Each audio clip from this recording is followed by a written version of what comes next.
अमिताभ बच्चन ने अजमेर शरीफ को लेकर बड़ा बयान दिया। अजमेर शरीफ दरगाह, जिसे ख्वाजा मोइनुद्दीन चिश्ती की दरगाह भी कहते हैं, पूरी दुनिया में अपनी रूहानी ताकत और करिश्मे के लिए मशहूर है। यहाँ हर मज़हब और तबके के लोग ख्वाजा गरीब नवाज से अपनी मुरादें मांगने आते हैं। ये माना जाता है कि यहाँ आने वाले कभी खाली हाथ वापस नहीं लौटते। बॉलीवुड के शहंशाह अमिताभ बच्चन की ज़िंदगी जितनी रोशन नज़र आती है उतनी ही रहस्यमयी और इसका नाक भी इबरतनाक भी है। आज वह शोहरत, दौलत और इज्जत के मालिक हैं, लेकिन एक ऐसा भी दौर आया था जब उनकी ज़िंदगी मुसीबतों और मायूसी से भरी हुई थी। हर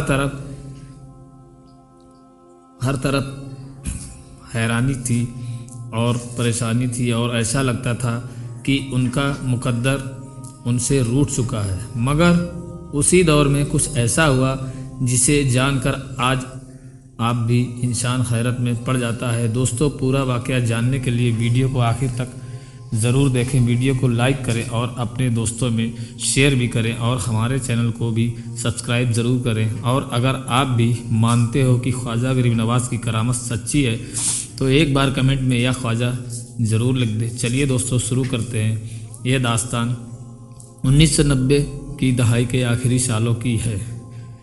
अमिताभ बच्चन की production company ABCL Amitabh Bachchan corporation limited दिवालिया हो चुकी थी।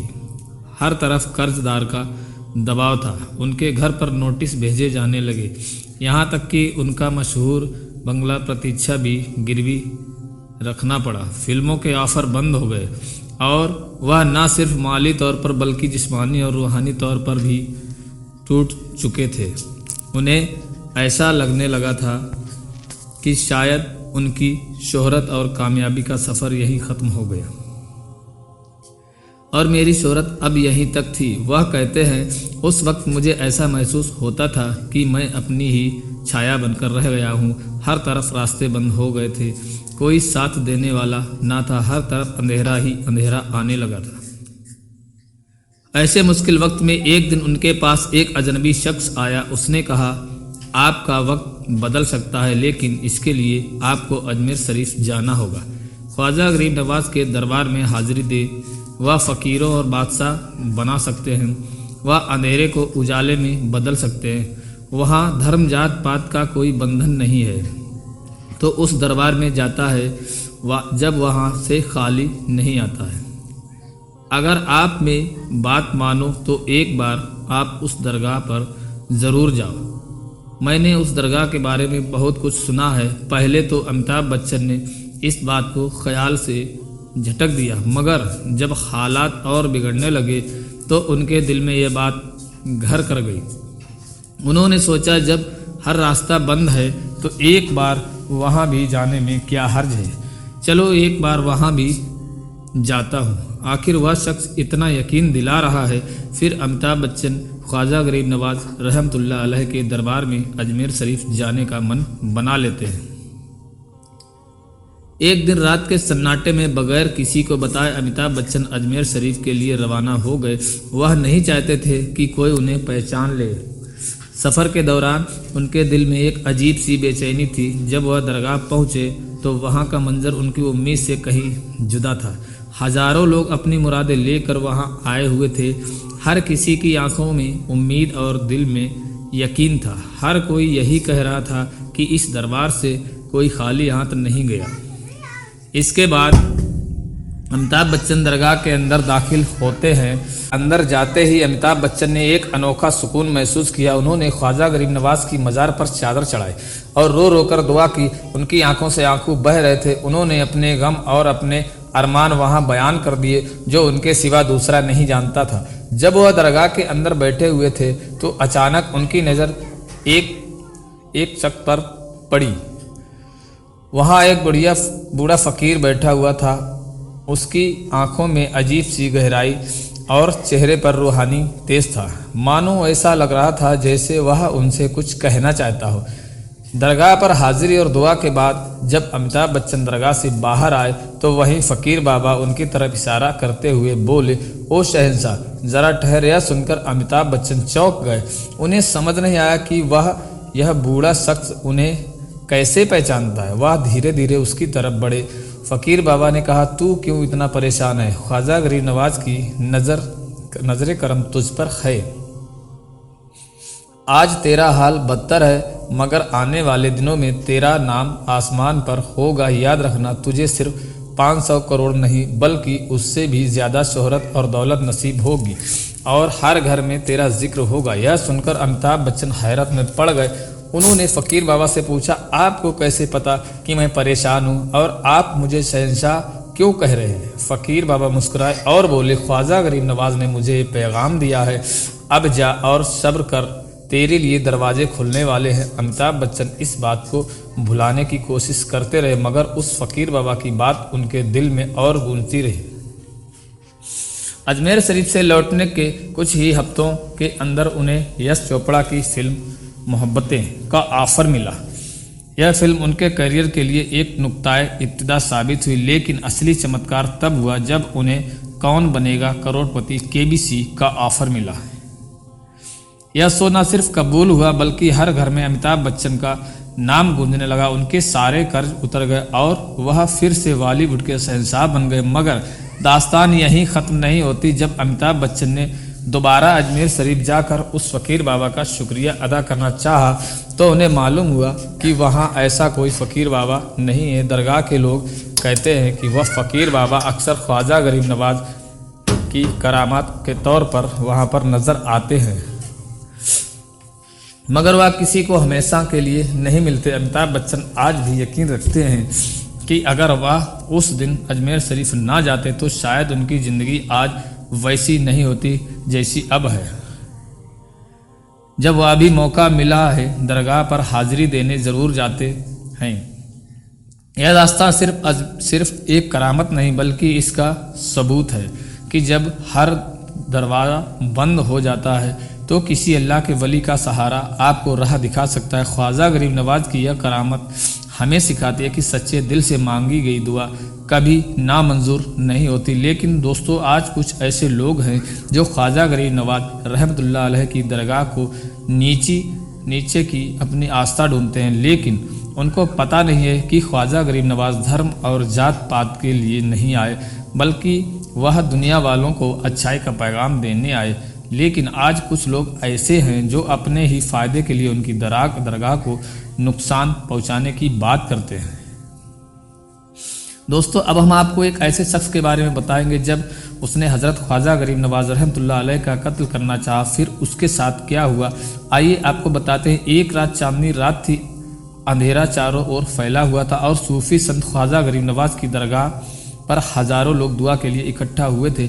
उनकी खिदमत और चर्चे हर जुबान पर थे, लेकिन इस भीड़ के बीच एक अनजान आदमी धीमे कदमों से बारगाह की तरफ बढ़ रहा था।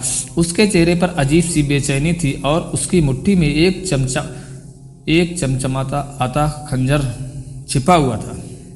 उसके दिल में ख्वाजा गरीब नवाज को कत्ल करने का इरादा था। वह उनके करीब पहुंचा और बेहद अदब से बोला, हुजूर, मैं बहुत दूर से आया हूँ। आपकी बरकतों के बारे में सुना था। आपकी कदम बोसी करने की ख्वाहिश से। ख्वाजा गरीब नवाज को न सिर्फ दिलों के हालात बल्कि इंसानों की नीयत को भी समझने का हुनर रखते हैं। मुस्कुरा उठे। उन्होंने उसे गहरी नज़रों से देखा और हल्के लहजे में कहा, जो मकसद लेकर आए हो उसे पूरा करो। यह सुनते ही वह शख्स ठिठक गया, उसकी सांसें रुक गईं। क्या ख्वाजा गरीब नवाज को पता चल गया था? उसके माथे पर पसीने की बूंदें उभर आईं। खंजर उसकी जेब में चुभने लगा। उसके कदम जड़जाए। उसने कांपती आवाज़ में कहा, हुजूर, आप यह क्या कह रहे हैं? मैंने क्या किया? ख्वाजा गरीब नवाज की मुस्कुराहट और गहरी हो गई।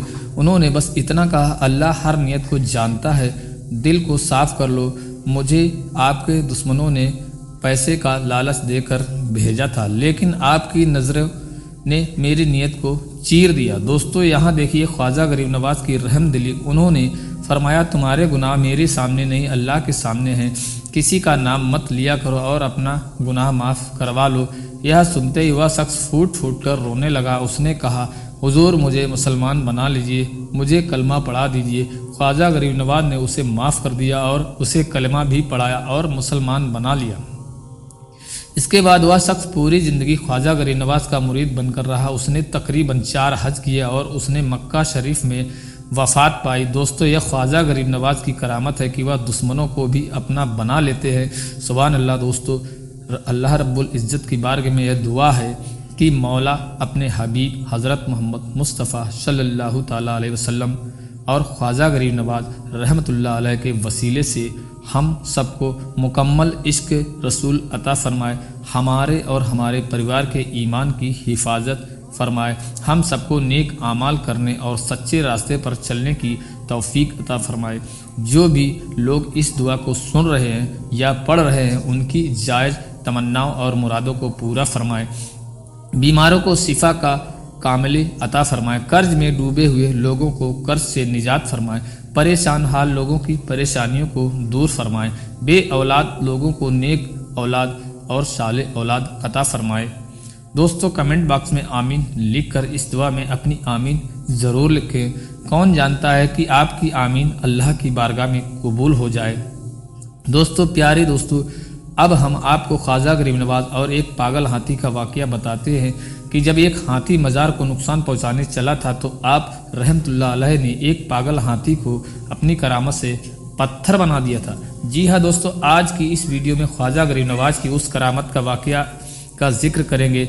उस हाथी को आपने किस जगह से पत्थर बनाया था, उसके पीछे का वाक़या भी बताएंगे। दोस्तों, पृथ्वीराज चौहान और हज़रत ख्वाजा गरीब नवाज़ रहमतुल्लाह अलैह का वाक़या हर ख़ास और आम को मालूम है कि पृथ्वीराज चौहान ने हर कोशिश की कि वह किसी न किसी तरह से गरीब नवाज़ रहमतुल्लाह अलैह को शिकस्त दे, लेकिन जब पृथ्वीराज चौहान हर मुमकिन तदबीर इस्तेमाल करके आजिज हो गया और थक चुका और हज़रत अब्दुल्ला बयाबानी रहमतुल्लाह अलैह ने ख्वाजा गरीब नवाज़ रहमतुल्लाह अलैह की दरख्वास्त किया और कहने लगा कि हुजूर, अब आपको शहर में क़याम करना चाहिए ताकि मखलूक आप रहमतुल्लाह अलैह के फैज़ से ज़ाहिर हो, बातिन दोनों फैज़ से फैज़ याबो हो सके।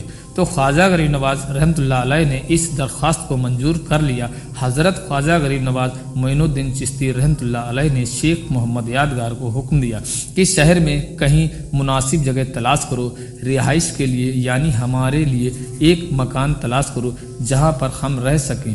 फिर शहर में जाकर शेख मोहम्मद यादगार ने वह जगह तजवीज़ की जहाँ आज ख्वाजा गरीब नवाज़ का मकान मौजूद है और यह जगह दूसरे के रहने की जगह थी। चुनांचे फिर आप ख्वाजा गरीब नवाज़ रहमतुल्लाह अलैह आना सागर से उठकर उस मुकाम पर रिहाइश पजीर हो गए जहाँ पर आज दरगाह मौजूद है। शहर में क़याम करने के बाद ख्वाजा गरीब नवाज़ रहमतुल्लाह अलैह ने पृथ्वीराज के नाम का नामा भिजवाया, जिस मजनून में ये लिखा था, ऐसा संग दिल राजा तेरा अहद का जिन लोगों पर वह था वह अल्लाह तबारक ताला के फजल करम से इस्लाम में दाखिल हो गए।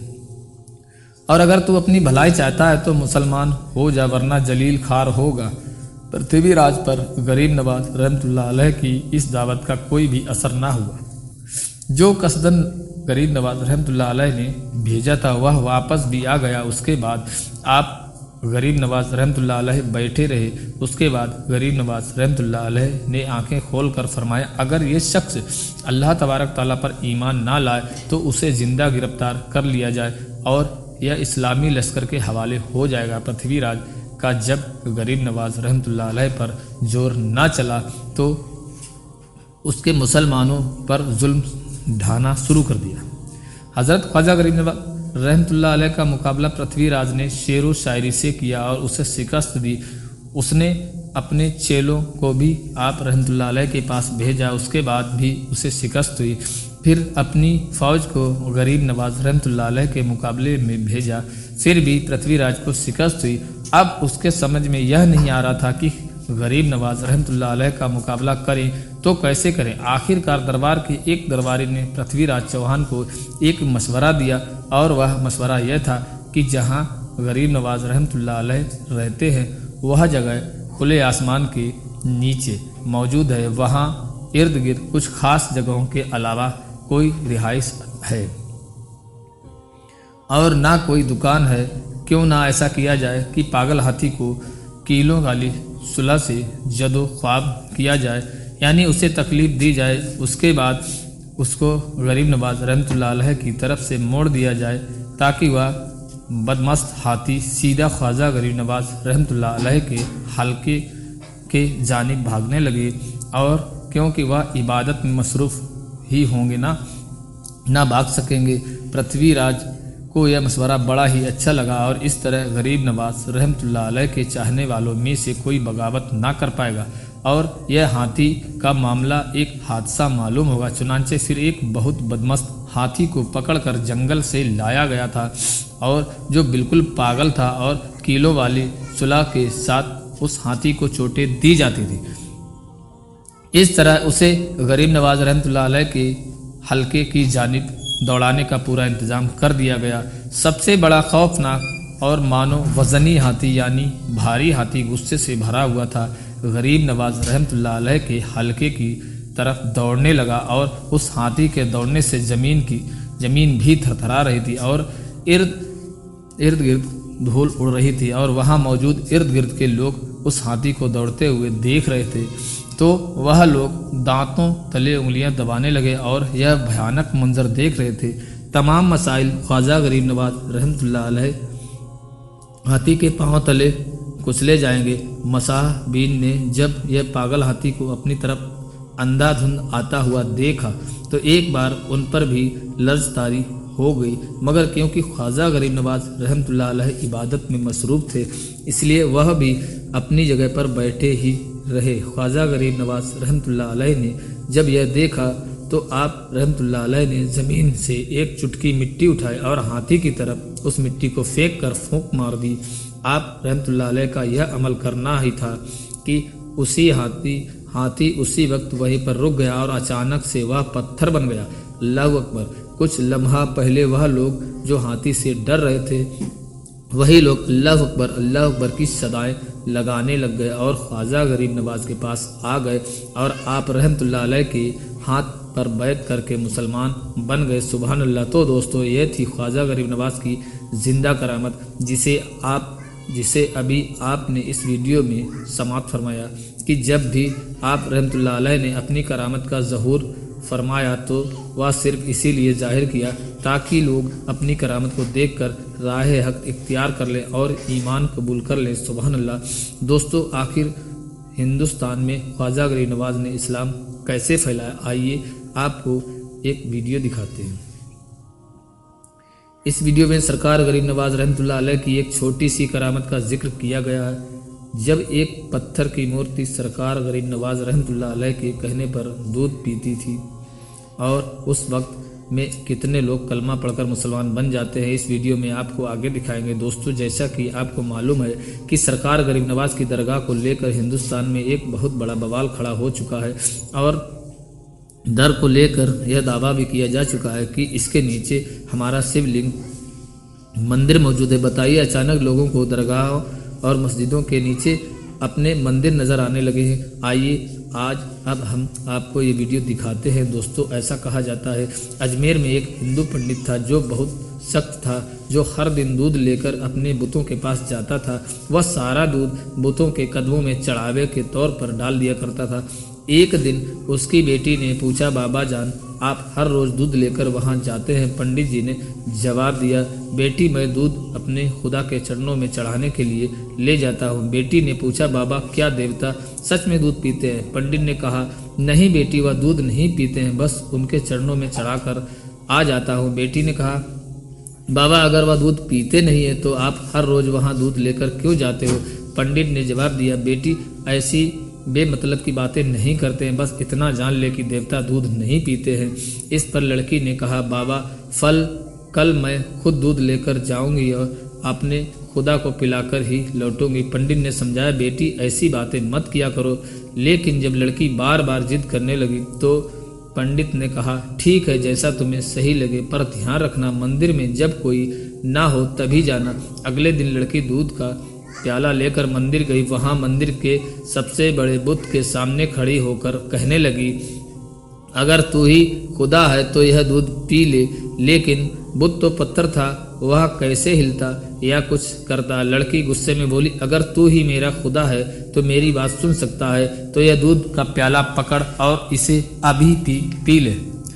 बार बार यही कह रही थी। आखिरकार गुस्से में आकर उसने बुद्ध के चरणों में अपना सर मारकर एक जख्म कर लिया। लड़की अपनी जिद पर टिकी रही और कहती रही, अगर तू मेरा खुदा है तो दूध पिएगा। जब तक तू दूध नहीं पिएगा मैं घर वापस नहीं जाऊंगा। अगर तू नहीं पिएगा तो मैं अपनी जान दे दूंगी। बेचारी लड़की को यह भी नहीं पता था कि बुद्ध कभी हिलते डुलते ही नहीं है। वह रोती और चिल्लाती हुई बस यही कहती रही कि लड़की की किस्मत अच्छी थी कि उसी वक्त हज़रत मोइनुद्दीन चिश्ती रहमतुल्लाह अलैह उस गली से गुजरे। उन्होंने देखा कि मंदिर का दरवाज़ा खुला है और एक लड़की बुद्ध के सामने दूध का प्याला लिए खड़ी है। उसके सर से खून भी बह रहा है। हज़रत ख्वाजा मोइनुद्दीन चिश्ती रहमतुल्लाह अलैह मंदिर के अंदर घुस गया और रोती हुई लड़की से पूछा, बेटी क्या तुम्हें कोई परेशानी है? तुम्हारे सिर से खून बहुत बह रहा है। लड़की ने हज़रत ख्वाजा गरीब नवाज रहमतुल्लाह अलैह की तरफ देखा और कहा, बाबा आप मुझसे क्या लेना चाहते हैं? यह मेरा और मेरे खुदा का मामला है। हज़रत मोइनुद्दीन चिश्ती रहमतुल्लाह अलैह फिर लड़की से बोले, बेटी बताओ तो सही क्या बात है, तुम क्यों रो रही हो? लड़की ने कहा, बाबा जी मैं अपने खुदा से कह रही हूँ कि दूध पी लो ताकि मैं घर जाकर सबको यह बता सकूं कि हमारा खुदा सुनता भी है, खाता भी है और पीता भी है। हज़रत मोइनुद्दीन चिश्ती रहमतुल्लाह अलैह ने उसे समझाया, बेटी बुद्ध कभी भी हरकत नहीं किया करते हैं, वह कुछ नहीं कर सकते, तुम यह जिद क्यों कर रही हो? लड़की ने जवाब दिया, बाबा मैं अपने खुदा को दूध पिलाकर ही आज जाना है। अगर इसने दूध नहीं पिया तो मैं अपनी जान दे दूंगी। हज़रत ख्वाजा गरीब नवाज रहमतुल्लाह अलैह ने लड़की के इस जुनून को देखा तो वह बुद्ध के पास गए। उन्होंने बुद्ध का कान पकड़ा और खींचा। कहा, तू दूध क्यों नहीं पीता है? इस बच्ची को इतना क्यों रुला रहा है? देखता नहीं इस लड़की के सिर से खून भी निकल रहा है। जैसे ही हज़रत ख्वाजा गरीब नवाज ने रहमतुल्लाह अलैह ने हाथ कान बुत में हरकत हो गई। भूत ने दूध का प्याला पकड़ लिया और दूध पीने लग गया। जब बुत ने सारा दूध पी लिया तो लड़की बहुत खुश हुई। उसने कहा, मेरी कसम तो पूरी हो गई है, अब मैं अपने घर जा सकती हूँ। लड़की जब अपने गांव पहुँची तो उसकी हालत देखकर गांव वाले बहुत हैरान रह गए। उसके सर और कपड़े खून भी लगा हुआ था। लोगों ने पंडित से कहा, तेरी बेटी ने तेरी इज्जत मिट्टी में मिला दी है, ऐसा लगता है कि इसके साथ कोई गलत काम हुआ है। गांव वाले लड़की के पास आकर पूछने लगे कि तुम्हारे साथ क्या गलत हुआ, किसने तुम्हारे ऐसे हालात किए? लड़की मुस्कुराई और बोली, मेरे साथ कुछ भी गलत नहीं हुआ, मेरी इज्जत पर किसी ने हाथ नहीं डाला, मैं तो अपने खुदा को आज दूध पिलाकर आ रही हूँ। गाँव वालों ने कहा, पंडित जी बेटी पागल हो चुकी है, अब यह अजीब अजीब बातें कर रही है। लड़की ने जवाब दिया, अगर आपको मेरी बात पर यकीन नहीं है तो मेरे साथ चलो, मैं आप सबके सामने देवता को दूध सिर से पिलाकर दिखाती हूँ। अगली सुबह पूरे गांव के लोग इस करिश्मा को देखने के लिए मंदिर पहुंच गए। पंडित और उसकी बेटी भी उनके साथ थी। लड़की बुत के सामने खड़ी होकर बोली, ऐ खुदा दूध पी ले। उसने एक बार नहीं बल्कि कई बार कहा, लेकिन बुत ने कोई हरकत नहीं की कि लोगों का मजमा कहने लगा, ऐ लड़की पागलों जैसी हरकतें मत कर, देवता हरकत नहीं करते हैं। लड़की ने कहा, मेरे खुदा तुझे मेरी इज्जत की कसम दूध पी ले, लेकिन बुत पर कोई असर नहीं हुआ। फिर लड़की गुस्से में बुत से बोली, दूध पीता है या फिर मैं कल वाले बुजुर्ग बाबा को बुलाकर ले आऊं? लड़की के मुंह से ये अल्फाज निकले ही थे, बुत ने दूध का प्याला उठाया और सारा दूध पी लिया। यह देखकर ख्वाजा वहाँ मौजूद सारे लोग हैरान रह गए। उन्होंने लड़की से पूछा, बेटा वह कल वाला बाबा कौन है जिसका तुम नाम ले रही हो? लड़की ने जवाब दिया, मुझे उनका नाम तो पता नहीं, लेकिन इतना जानती हूँ कि वह इधर को गया है। उसके बाद पूरे गांव के लोग हज़रत ख्वाजा मोइनुद्दीन चिश्ती रहमतुल्लाह अलैह की तलाश में निकल पड़े। एक दरख्त के नीचे हज़रत ख्वाजा मोइनुद्दीन चिश्ती रहमतुल्लाह अलैह को इबादत में मशगूल देखकर वह लड़की कहती है, यही है वह कल वाले बाबा जी जिनके नाम पर बुत ने सारा दूध पी लिया है। सब आप रहमतुल्लाह अलैह के कदमों में गिर जाते हैं और कहने लगते हैं, बाबा जी वह कौन सा जादू आपके पास है जिसके ज़रिए पत्थर भी दूध पीने लगते हैं? आपने फरमाया, वह कोई जादू वादू नहीं है जिसके ज़रिए बुत ने दूध पी लिया है, वह तो सब मेरे रब का फजलो करम है। लोग कहते हैं, बाबा जी आपका रब कौन है? आप रहमतुल्लाह अलैह जवाब देते हैं, मेरा रब और सबको ज़िंदगी और मौत अता करने वाला है। जिसकी मर्जी के बगैर पत्ता भी नहीं हिल सकता, वही ज़मीन और आसमान का मालिक है, वही रिज़्क अता करने वाला है। सब लोग हज़रत मोइनुद्दीन चिश्ती रहमतुल्लाह अलैह से बड़े अदब के साथ पूछने लगते हैं, आप कौन हैं, आप रहमतुल्लाह अलैह का मज़हब क्या है। आप रहमतुल्लाह अलैह ने जवाब दिया, मेरा मज़हब इस्लाम है, मेरे नाना का नाम हज़रत मोहम्मद मुस्तफ़ा सल्लल्लाहु तआला अलैहि वसल्लम है। हज़रत ख्वाजा मोइनुद्दीन चिश्ती रहमतुल्लाह अलैह का यह कहना ही था कि उस लड़की का बाप आप रहमतुल्लाह अलैह के कदमों में गिर कर कहने लगा, बाबा आप अब हमारे बुत को दूध पिलाने आए हैं या हम सबको रसूल पाक सल्लल्लाहु तआला अलैहि वसल्लम का उम्मती बनाने आए हैं।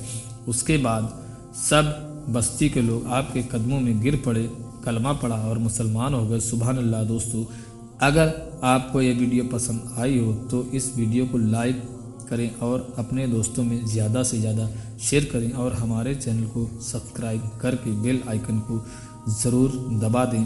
मिलते हैं आपसे अगली वीडियो में, तब तक के लिए अल्लाह हाफ़िज़।